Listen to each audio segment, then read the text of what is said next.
Thanks for having me. I'll try and do my best to answer all of your questions. So, I am the past chair for the Prairie Region of Photographic Arts, PRPA, and I am the Prairie Region Zone Director for CAPA, the Canadian Association for Photographic Arts. So your club is a club, or has been a club member of both associations for several years. And you have had, so Curtis Lund is a longtime member of PRPA and CAPA, and he's been involved with both associations for a very long time, and he's been a tremendous resource to me. I've sent him lots of questions and asked lots of questions to try and get a sense of the two associations, and especially PRPA. So with PRPA, I am the past chair. Stan Hingston has taken over. He's the editor, and he was the vice president, and now he is the chair president person. Everyone with me so far? Why join? There's lots of benefits to joining both associations. If you join CAPA, you have the access to the national association and the network of the entire nation. And the Red Deer Club would be posted on there as a resource, and anyone who is a member traveling around and wanting some information would see your club as a member club, and they could potentially contact you, but you would be captured with the National Association, and then you would have access to the magazine, which goes out quarterly. So there would be there'd be probably 5 or 10 magazines that would be sent to your club. They could be shared. You would be given a link to go to the member section, and then the online version of the magazine would be accessible. You have access to the library of past magazines. That's one reason. Then there's the competitions. So if you are a competitive club, then you can showcase the work of your club in the schedule of competitions through the season. So CAPA uses, they've already planned out the schedule for next year. So if you went to the website right now, you'd see the list of competitions that are available. And so as a club, you'd be able to look at the size of your club, and you would say, okay, so we are going to plan for the CAPA nature competition. The top 6 images of the nature competition are going to be the sample size, or the sample set for caps that would go to enter the competition. And then with that competition, you would get scored against the nation. And the Prairie region is actually starting to do very well in competitions. I would like to think that it's because of me, but it's not. No. Well, so the Prairie region is actually gaining a lot of strength and momentum, which is actually really exciting. And I'm really happy with seeing that progress. One of the other competitions that is a really fun competition, and it's exclusive to the Prairie Zone, is the Prairie Zone competition. And so in the spring, all of the Prairie clubs enter images, and then it's a smaller pool. You're not competing against some of the huge clubs in Ontario and the Victoria Club and in and around the West Coast. So when you enter a club competition, you get to submit 6 images on behalf of the club. If you are an individual member, everyone here can submit 4 images each. It's not 6 of the club. It could be 75 people, or however many here, times 4. So you have access to all of the competitions, and you're not just watching Curtis send his images every time because he gets picked every time.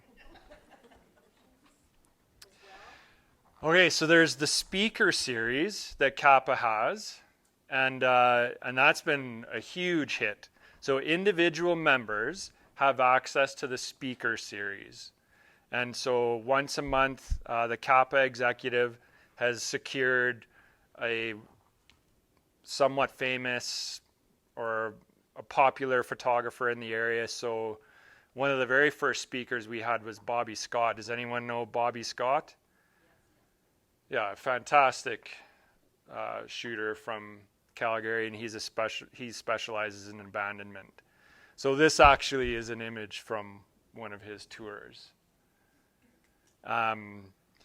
So if you're a club, what the club reps have been doing is they've been contacting the librarian, and they've been getting the recorded video link and then using it in the future. So say in the middle of January, you had a speaker who backed out and you need something to do last minute. If you have contacted beforehand, you would have access to the library of presentations. And you also have access to anything that the library has. So past presentations, past competitions. So one of the things that we did in Foothills is we had a critiquing night where we took images from a past CAPA competition that were scored. So I knew what the scores were. And so we went through a critiquing night. So it was like you guys sitting here, and I would show the image. And then, okay, I would just go, okay, what do you think about the image? And then you would discuss it. And, okay, what do you think about it? And what do you think about it? And, okay, what would you score it? And so then people would be like, wow, you didn't, now I have to give it a number? Really? Well, yeah, now let's see what you think about it. Well, I think it's a 9.5 out of 10. Okay, well, actually, the CAPA judges said it was a 6. So then we would go through that, and it was actually a big learning opportunity for the people to understand that there's a 10 in CAPA is like super, and a 6 is kind of average. And so like understanding what average is and what a good photo is and what a spectacular super duper photo is, it was a good opportunity for the Foothills members to see that and to see how off or how close they were to the CAPA scoring. And with those competitions, I had no access to the comments because CAPA doesn't have. We have competitions now where there's 1,200 images. You're not getting comments on that. Too many images. The monochrome competition now in CAPA is like 1,200 images. And it's broken into, there's 4 teams of people judging that because it's just so huge. Some ideas of what to maybe explain to them, our group here, okay, to help them get through this a little bit. Hey everybody, this is me.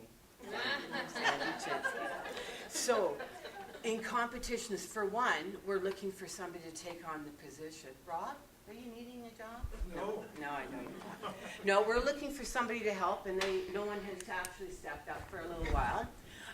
But we could just use a little assistance. But I need, if you can show our members what it entails to go into this site, your site, and find out, like say, artistic. There is 8 competitions coming up this year for CAPA. And there's 3 for PRPA. But I know we all have our own competitions. This is how many these guys are offering. And I used to be able to take time to type it all out. Okay, artistic. This is what it means. This is how it's broken down. There might be different categories to it all. There might be a whole lot of shit going on. And I have to either copy it or I have to type it all out. So you want to see the rules. I want the... Okay, so she has picked a very hard competition to look at the example of.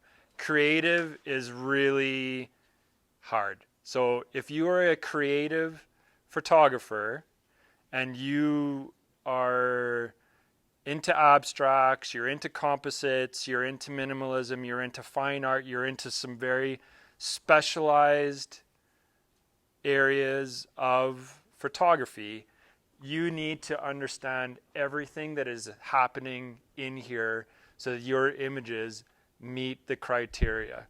And the other thing that's super handy with this is you look back at galleries from past competitions to see a sample of what the images look like. So if you think that you are a creative type photographer, then this is where CAPA is going for creative composites and some of the creative photography. Okay? So in the magazine, wherever it is, the gentleman who does these, he went through his process of how he makes this. And so this is me just taking a picture of Curtis on softball night, and then with the few layers, I've made his chest larger, his head larger, his legs smaller, and some blending and some brushing and some liquefy maybe, if you're into Photoshop at that level. But the guy goes through his process and how he did it, and he does a really good job. He has a whole series of these shots, these caricature images. So for all of the CAPA competitions, the rules are in the definition part. It tells you how big the file needs to be. It tells you how it needs to be named. Okay, so if you have questions, competitions at CAPA Canada, Sheldon and his team are fantastic at providing answers. No, there's no print competitions in CAPA anymore. There hasn't been for several years. We have nowhere to put the prints. So like the monochrome competition, 1,200 prints. Yeah. Okay, so editing criteria, what you can do with the image, what you cannot do, the image specs, so this is the title, size, whatever. Don't put characters in it. Don't put swear words in the name. Image size, so 1400 by 1050. Does anyone know why 1400 by 1050 is the size? Any Canon R5 shooters here? With your gigantic 45 meg files, you're reducing it to like 4 kilobytes. Doesn't it just break your soul? The reason why they have 1400 by 1050 is that's the exact parameters of a projector. So when the image gets projected and the judges are looking at it, 1400 by 1050, that's the projector scale. I don't have my password to log in and show you the user interface on the inside, but there's like a dialog box, and okay, it would be submit images to a competition. You click it, and then it goes, okay, so now browse to your files. So then you grab your file, you find it, and then it'll say your image meets the size specs. Do you want to give it a name, and what category is it going to go into? And then you hit submit. And so if your image, so I've got lots of, so if you take a panoramic shot, and so when you export your shot and you say 1400 wide, whatever the height is, doesn't matter. It's just going to be wide, and it's not going to be tall. It's going to be short. And I think all of the images that I put in there for that competition were 16 by 9. There's a lot of photos, there's a lot of energy in the background to try and make things refresh and reload and stuff. So like you could click on something and then it just takes a second or two. So I know that since COVID, everyone is like, it's like a dopamine shortage, and so like things need to be like instantaneous times two. So like it's not like it's a fast, robust site. It's really well organized. And if something is unclear, then the normal path of communication would be you would email your CAPA rep, and the CAPA rep could email on behalf of the club or the members to me or to the competition. So like I'm in the middle between you and the executive, and you don't need to it's good to know what's going on, and it's good to be helpful because I like to be helpful. But you would want to go through the CAPA rep, and then the CAPA rep would be able to explain it all to you instead of the CAPA competitions person telling one person and then that person not sharing it to everyone. And then you guys getting frustrated by submitting another competition and getting multiple comments back. Like you'd want to make sure that CAPA rep is understanding of what's going on and if there's any news or if there was an issue, so that you're not repeating the same mistake, if there is a mistake. But being in the prairie region and being in my region, I sure would appreciate some help and some support with the activities that I would like to do in the region. So with Bobby Scott, I had 2, and we posted it on the CAPA website. It was 2 exclusive, Bobby Scott and CAPA. You want Bobby Scott? Like, he's a handsome guy, and he has a wait list for a lot of his, and I had him, and okay, let's go out, CAPA only. And the first night, I think there was 3 of us, and then the second night there was 4. So for the zone and for the activities in the zone, I want to inject a lot of energy in the zone. And so because Calgary, it's a big place, there's the Calgary Camera Club. So the event person for the Calgary Camera Club, like we call each other the photographic husband and wife. So she's the event person for Calgary. I'm the event person for Foothills. So when we organize something, it's CAPA clubs, and I'm putting it in the newsletter and putting items out saying, CAPA members did this, CAPA members did that. And I have no problem coming up to Red Deer to do something, but I need people to work with. So if you guys have an outing and you think that there might be someone from Edmonton that would be interested in coming down, and there might be people from Calgary coming up, then let me know. And if I don't know if there's a heritage museum here, but if it's like a cruise night tour and we've got Curtis and 5 vehicles and it's throw $10 into a pot and we can get strobes out and we can do whatever we want with these cars within 10 feet or whatever. And so like the Moose Jaw Club, I presented in Moose Jaw last Monday, and they've extended an invitation for me to come out in the springtime to do a shoot with them, and I'm going to splatter that all over the place. That this could be a CAPA event, and I'll cover the cost of some of whatever. Like I have a really tiny budget I can buy Timbits and a carafe of coffee and stuff like that. But so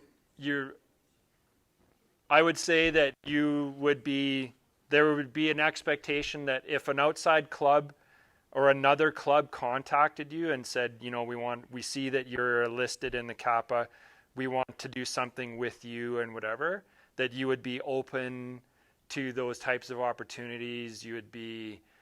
This is an opportunity for you to market yourself, right, on this website. So you would show in good faith to the association what skill you have and your area, and make it, this is your opportunity to showcase yourself. With the CAPA competitions, the scoring guide is posted and is accessible for what the numbers mean.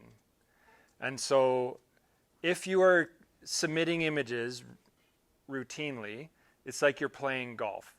And you see that, okay, so this year I scored a 6, a 6.5, and a 7. So next year, I want to see what I can do to score better.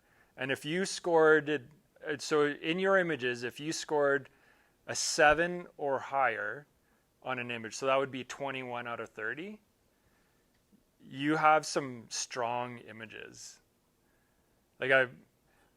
So the images that I submitted last year, I think that I got a 26.5, I think. And that is, so out of 30, that's a really strong score in CAPA. And when I submit images to Foothills, I get shit canned in Foothills, and I do better in CAPA. So I do have a presentation that I have made that is based on my experience as a CAPA judge and judging for Foothills, that it's called Creating Winning Images. And it's basically a presentation on preparing you for what you need to do when you submit images to have stronger images. So if in the future you are really bored and want to listen to me again, I can come, because so I gave that presentation to the Moose Jaw Club last week. And so they had their meeting number 1, and they had just rejoined CAPA, and they're planning to rejoin PRPA, and they're lots of energy and excited, and they asked me to come to speak to them. And I gave that presentation to them. And it's my interpretation, my experience, and what I've seen. All the images are mine.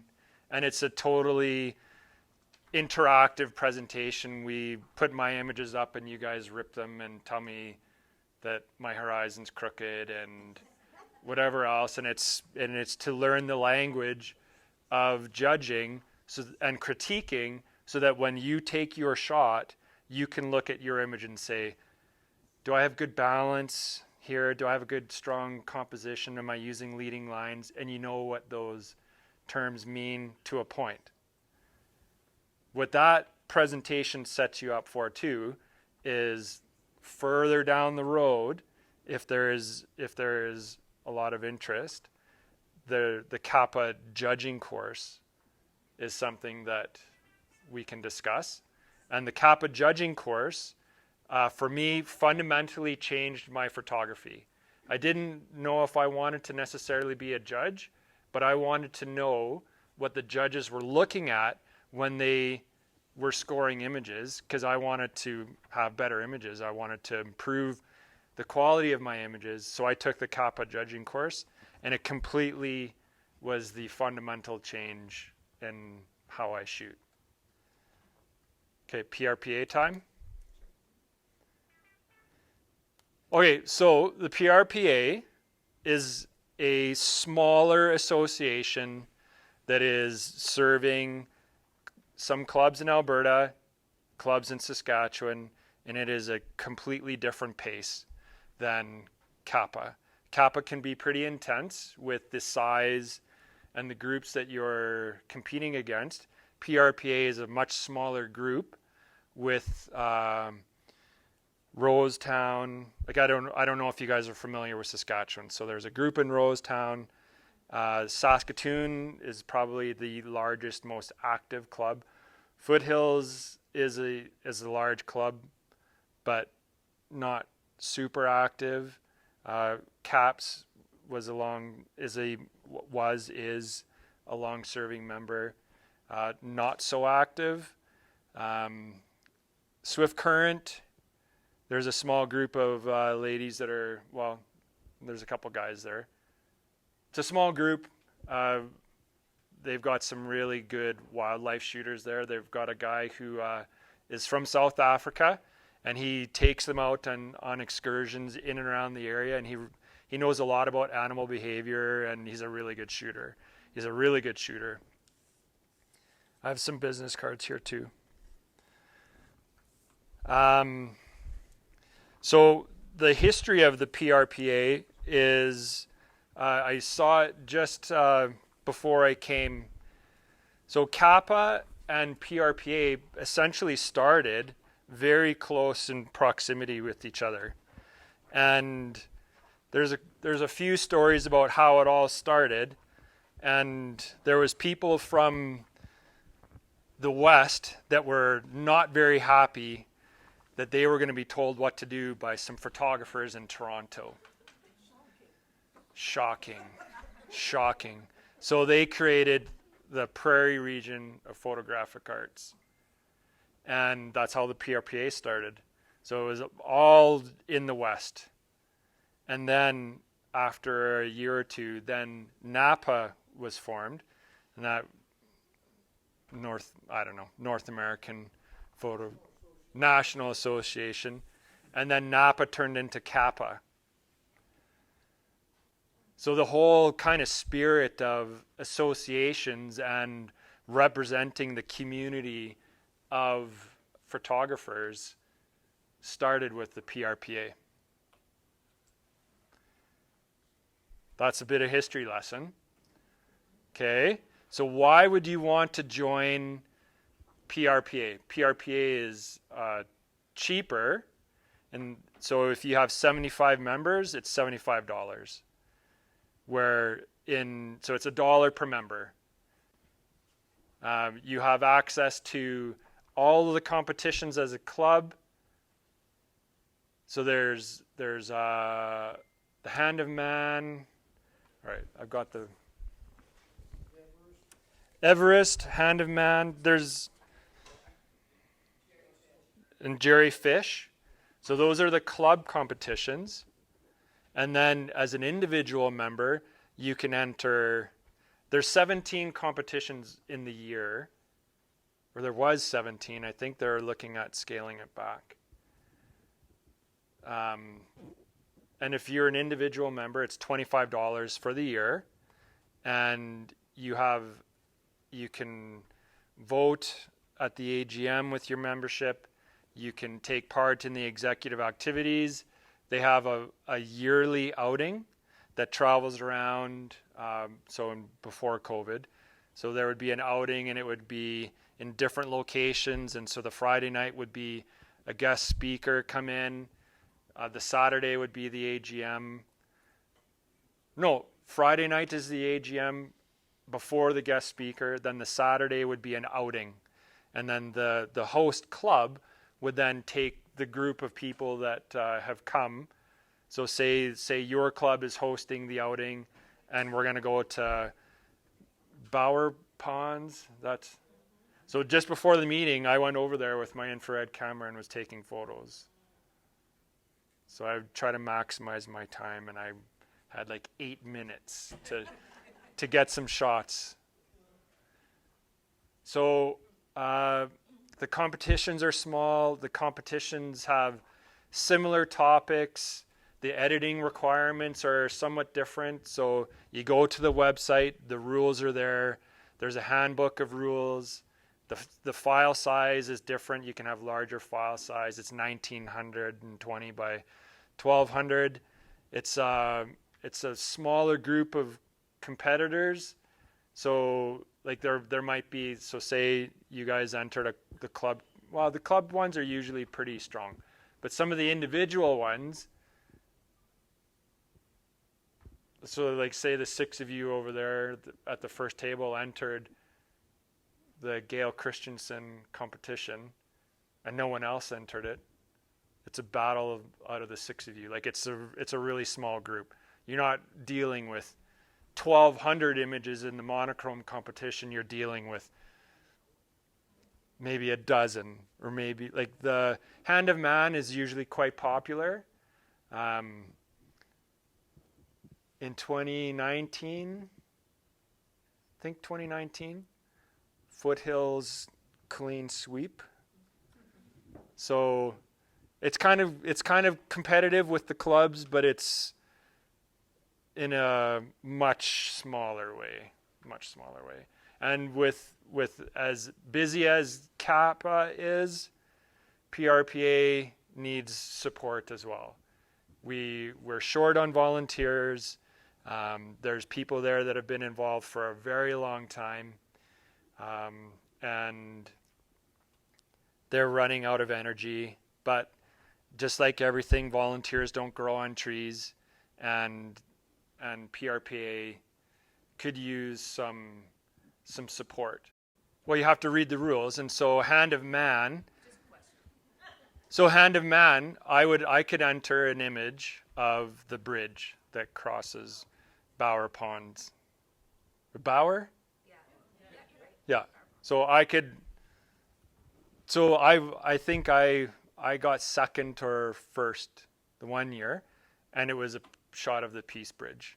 So you're looking for Hand of Man. You're looking for something like a prairie grain elevator or a truck in a scene or something. So Hand of Man is encouraged in that. In wildlife or in nature, not encouraged. So a bird on a post, a bird on a fence post, enter at your risk. If it's a bird ripping some feline apart, maybe, and you got some interesting animal behavior, then sure. More questions. Hard questions. What if the feline has a collar on? So in wildlife, it can have a collar. In nature, it cannot have a collar. So the bird can be sitting on a post ripping the cat apart with a collar in wildlife. I'm pretty sure. Nature, you cannot have animal reserved animals unless you're in Africa. Those, because the animal reserve is so huge there that they don't deem that enough impact of man. I read that yesterday. The outing is really fun. I've gone to Maple Creek. It was really good. I went to Swift Current. It was really interesting to go there. I slept in my tent and it poured. They did an outing down in Waterton one year, so it was really well received. They had the Saskatoon Camera Club hosted an outing, and they went to Canmore because the treasurer for CAPA at the time, his son lives in Canmore, so the Canmore group hosted, but it was the Saskatoon Club that did half the work. So and it's like a profit. The outing is a profiting event. So say you did a workshop here, you had a speaker, and you charged X amount of money to attend, and that included some meals, the outing, the cost of the speaker, and whatever else. You would be able to, you share the cost of the outing with, or you share the profit with the association.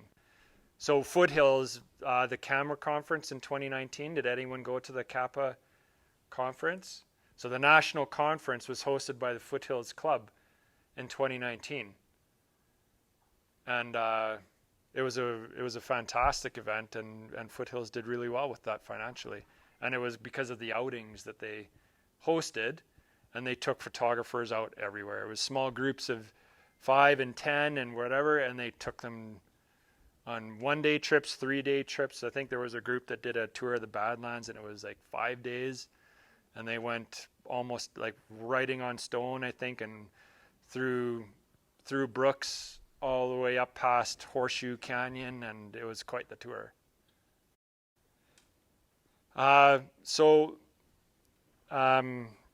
It's a different pace. There's a few more competitions.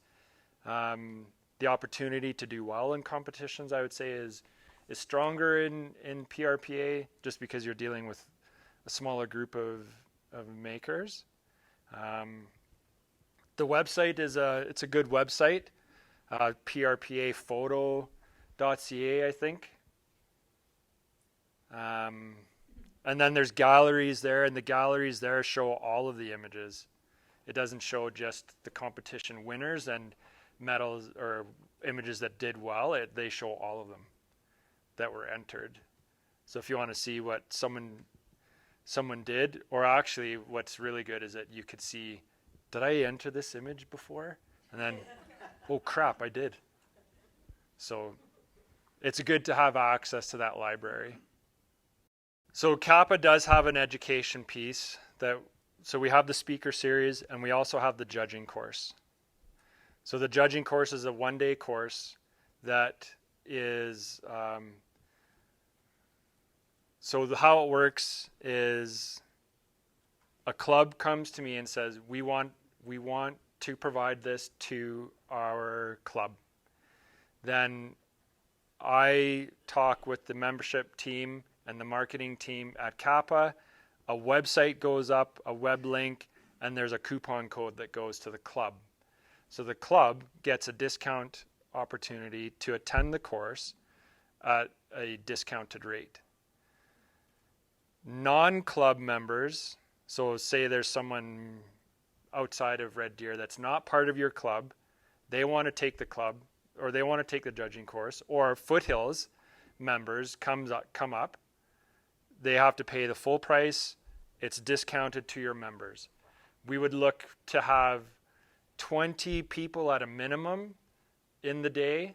So the day would be, you start at 8:30 in the morning and you go till 4:30, 5 o'clock. There's a lunch break. The Saskatoon Club, they did it where they got a cater in, or we just had lunch from the facility. When we did it in Calgary, the facility, because of COVID, we couldn't bring outside food in, but like we organized something with the opportunity to provide lunch, and then you get you go through the day, and it's a training session through the day. There's another way that you can actually get the course a little bit cheaper. So if you were an individual member for CAPA, you would get the course at a discounted rate, even more than if you were a club member. So there is actually a savings to become a CAPA individual member to have access to the judging course.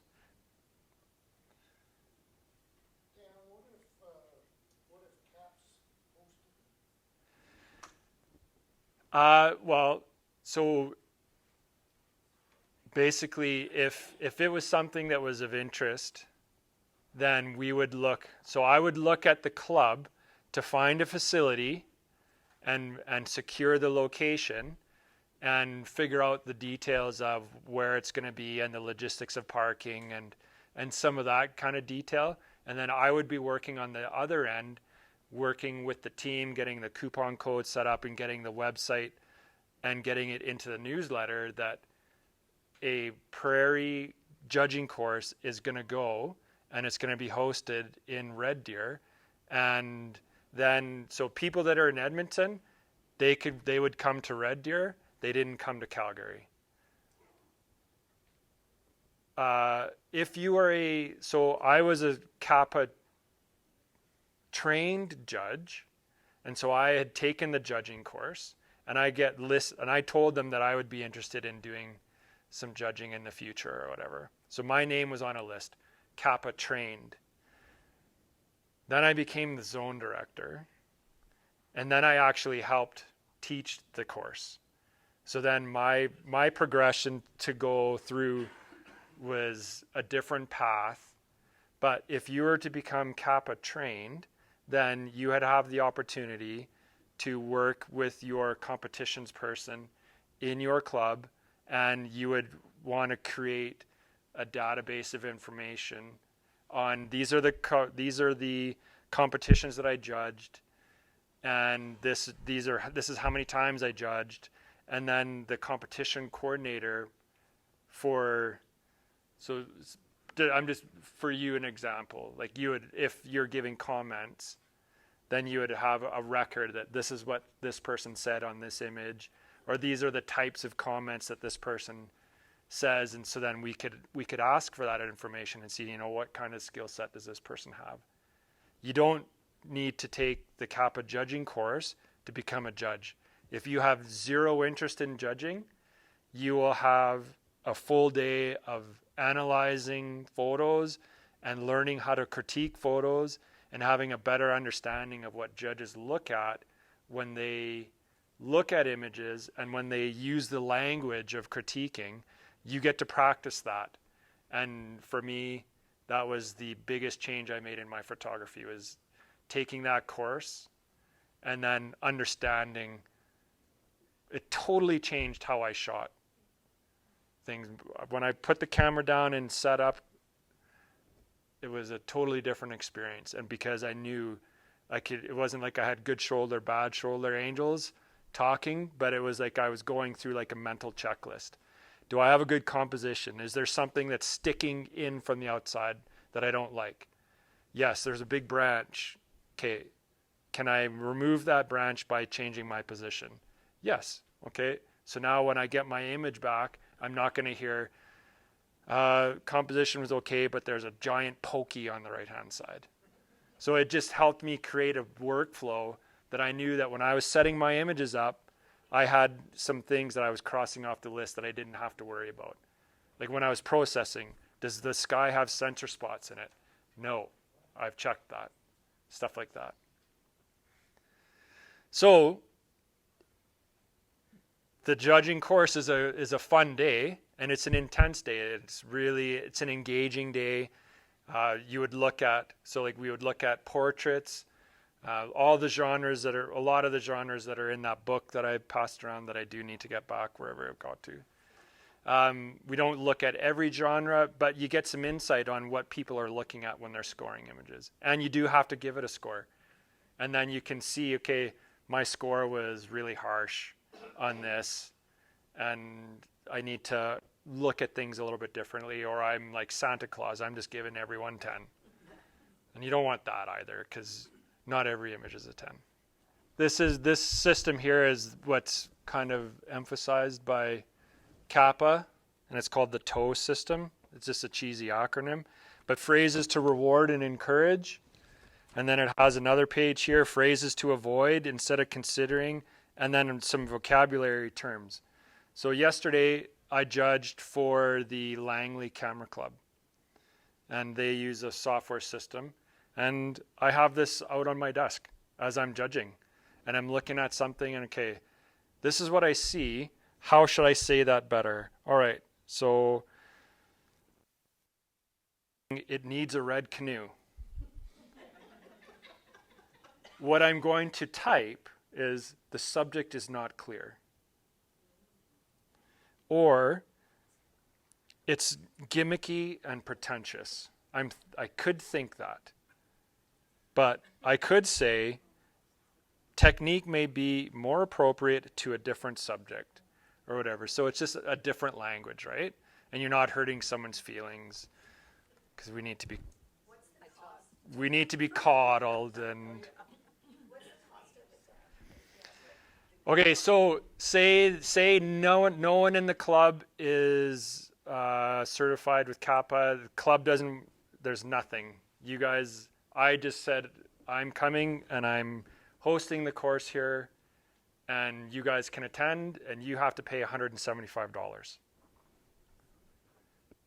If on the website it shows the price breakdown for the club. If the club is a member of CAPA, the price of the course is $125 per person. So it's a discount. Okay, so you guys I've given you lots of information. Thank you for your time. Hopefully you feel like you have some answers, and if there's anything that you're not clear about, you have my email address. Right.